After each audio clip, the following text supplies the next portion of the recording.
So, after having gone through all these 9 events of instruction, then we will be, of course, focusing on assessment, as I anticipated before in this new module. So, first things first, we are going to discuss now what is assessment. And of course, the easiest definition happens to be that assessment is the process of gathering evidence. Evidence of what? Well, of course, evidence of learning. And assessment presupposes the use of defined criteria to judge performance. What does that mean? And we will be discussing this in depth, but actually this means that in order to be able to assess whether my students can or cannot do something yet, I need to have a given criteria which needs to be predefined. And of course, once we gather evidence, we need to do something with that. So conclusions and decisions need to be made once we gather evidence. And something which I think it's really very important to clarify here is that assessment is not only something that we teachers carry out, our students are part of this, okay? And when I talk about making decisions upon the evidence that we have gathered from assessment, I am talking about teacher decisions, but I am also talking about students' decisions, all right? So, we have already discussed then what is it that assessment is. And one more very important thing to do now is to discuss the purpose of assessment. Something that I would like to share with you, which is a concern I have, is that many times I feel that we are just assessing because of grades. And grades are part of the picture, and I'm not going to deny that, of course. But I think that we need to go deeper into the real reasons why we should be assessing. And of course, believe it or not, assessment should have to do with motivation, the motivation to keep on learning. All right. Assessment, the evidence that I gather that I am moving forward, needs to motivate me as a learner to keep moving. Of course, it's really very important, and one of the purposes of assessment to record students' achievements. As I said before, assessment has to provide both teachers and students with information. What kind of information? Well, assessment has to provide us with information regarding where we are now and how far we are from where we need to go. So I always, I like using analogies, you may have noticed, but it's like when you want to go somewhere and you've got your map, and as you are walking, because that's the place where you want to go, you stop, and again, you look at the map and you say, okay, where am I? And how far am I from my destination? This is the kind of information that assessment needs to provide us with. Of course, one of the main purposes of assessment has to do with identifying if those learning objectives which we have discussed in depth are actually, if we are achieving these learning objectives, if we are somehow near these learning objectives, or if we are far from them, and that is why we need to make decisions. So, of course, assessment, as you can very clearly see, is so related to these learning objectives that we have discussed so much. Within the purposes of assessment, again, of course, it has to do with providing teachers the tools to self-regulate. That evidence that we gather as we assess has to help us teachers reflect upon our practice too. Am I going too fast? Have I gone too fast? Have I provided my students with the necessary practice they needed? When I thought that presenting whatever the new grammar vocabulary, when I thought that presenting it this way would actually be effective, was that the case? Is it necessary that I present it somehow different? We need to reflect upon our practice. And of course, the same process has to happen with students. Have I practiced it enough? Um, have I paid attention? I mean, did I actually check on my work?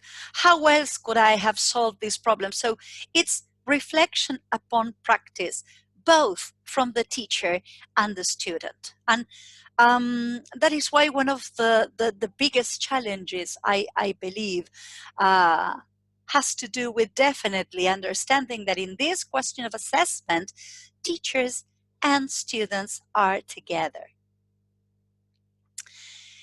And I think it's quite inevitable that we mention Bloom's taxonomy. I'm not going to take for granted everybody knows what I'm talking about, but to cut a long story short, Benjamin Bloom came up with a taxonomy, which is hierarchy, okay? Talking about different thinking levels or more complex thinking levels.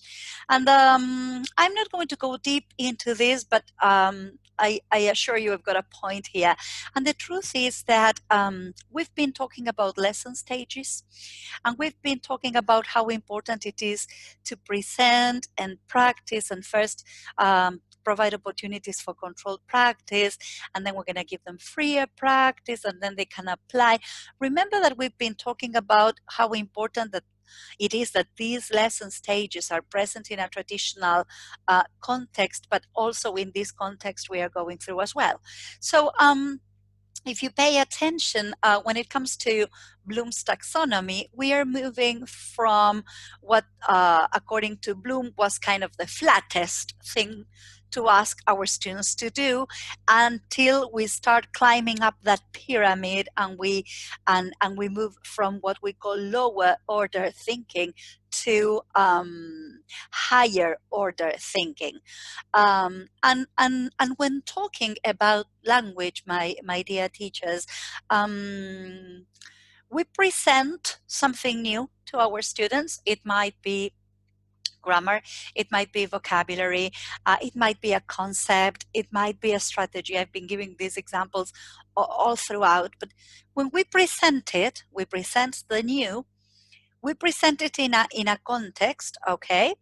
And we definitely give our students, right after this presentation in context, we give them the possibility to practice, and we engage them in the first place in controlled practice. So if you pay attention to Bloom's taxonomy, this is because remembering, this question of remembering either a structure or remembering a word or remembering a concept or remembering how to go about a strategy, it's the starting point. And of course, not only do students need to remember, but they also need to understand, all right? Because this is not just a question of parroting grammar rules. Not only do they need to master a grammar structure, but they must also understand what that grammar structure conveys, all right? So if you pay attention, Bloom's taxonomy here and this question of lesson stages go hand in hand. And of course, we want students to remember it, we want them to understand it, and that is why right after controlled practice and freer practice, we get them to apply, the application stage. Do you remember? So this is where we push them a step forward, okay? Remember that applying has to do with, now that I mastered it, I can transfer it to different scenarios. Now, climbing up this pyramid, all right, the claim is that you can only analyze what you understand. So this is the reason why we've been discussing how important it is that we engage our students, okay, always bearing in mind our students' ages, but it's really very important that we engage them in this language focus or language analysis moments in which students can actually work out. Maybe they can work out rules, or maybe they can work out the use, because we are precisely analyzing that which was presented in a context, that which we had opportunities to practice and it wasn't done in a meaningful way. Now I can analyze it because I really grasped it. And if you pay attention to the top of the pyramid, we've got creating. And this is a student using that language item in a situation that he or she is creating on his own or on her own. All right. So this is where I, for example, can participate in a mini project or in a task where I will show you now what I can do. That I already remember, I understand it, I've applied it, and I've been able to analyze it. Now, for this task or mini project that you, teacher, are providing me with, I have evaluated and I know that I need to use it. So if you pay attention, the lesson stages we have worked on so hard, and our conclusion is that apparently it's all about these lesson stages and a good structure of our lessons, whether they are online or traditional or blended, coincide with this question of moving from the flat to more demanding levels. So to make this even clearer, I hope, you've got over there the 6 domains of Bloom taxonomy. We've got creating, remembering, understanding, applying, analyzing, evaluating. And I am trying to now again related to everything we have been discussing so far. So the first domains, remembering and understanding, that is what we are working towards in a lesson, again, whether it is online, traditional, or blended, when we start eliciting, warming up, leading in, when we present the new in a context, and when we engage our students in practice, okay? And of course, once they master it and once they gain certain autonomy with the new, all right, or automaticity, I would say as well, now they are ready to apply it, to transfer that to a new scenario. Now, of course, because of the way in which we have been using it and practicing it, and because of the context and how important it is that whatever we are teaching to our students, they can relate to their personal lives. Now I can also engage in noticing, in working out. Oh, this probably means I can work things out. And this is what we call an inductive approach, okay? I give my students all the possibilities of working it out. And then, of course, engaging our students in a final task or a project, okay, and giving them the possibility to be creative with the language they are learning. This is where we move on to evaluating and creating. A teacher might ask me to prepare a discussion on I don't know, the job that I would like to have in the future. And okay, that's when I evaluate, I think to myself, what of all the things I've been learning do I need to be able to discuss what I would like to do in the future? Oh, the teacher has been teaching me vocabulary related to jobs and professions, so I'm gonna use that. We've been learning going to talk about plans and intentions, so I'm gonna use that too. So the message so far is assessment needs to happen here and here and here and over there.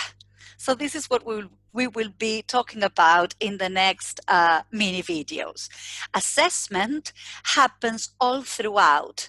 What kind of assessment happens all throughout, all right?